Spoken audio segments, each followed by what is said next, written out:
Everyone loves a good story. Beans that grow into beanstalks, beasts who turn into princes, pumpkins that turn into carriages. In a good story, we all find hope. That's one of the only messages she ever left me. A stack of books with scribbles inside of them. That's all I have from my mother.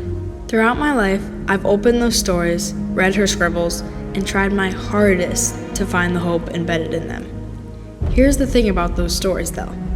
They aren't real.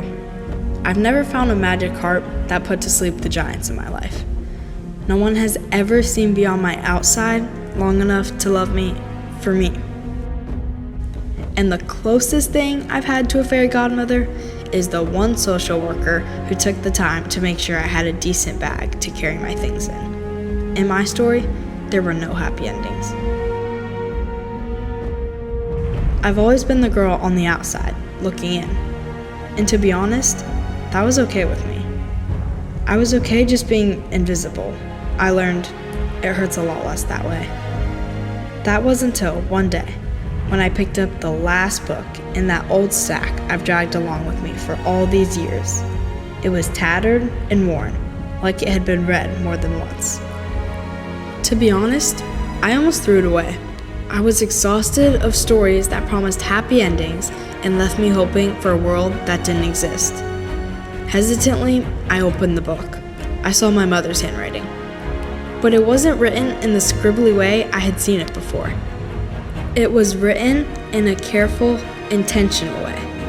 I got an overwhelming feeling that unlike the delirious scribbles of a sick woman that I've read before, this message had a purpose. So I decided to read what she had to say, and her words would change my life forever. My dearest Joy, my life has never been easy, and I imagine yours won't be either. You'll wear many titles in your life, but I hope you come to find peace in knowing that whatever title you wear, you have a purpose. In the real stories of the Bible is where I discovered that. I hope you do too. Love, Mom. Her voice trailed off in my head. A title. The only titles I've worn are orphan, loser, and freak. Against my better judgment, I felt a tinge of hope, and another one of her words echoed in my head. A purpose. It was the stories I found in her tattered, broken book that would begin to change my life. Not the story of a princess, or a mermaid, or a fairy godmother, or even a happily ever after. No, it was the stories of a sinner, a slave, a prophetess, an accomplice, a queen, a disciple, a purpose.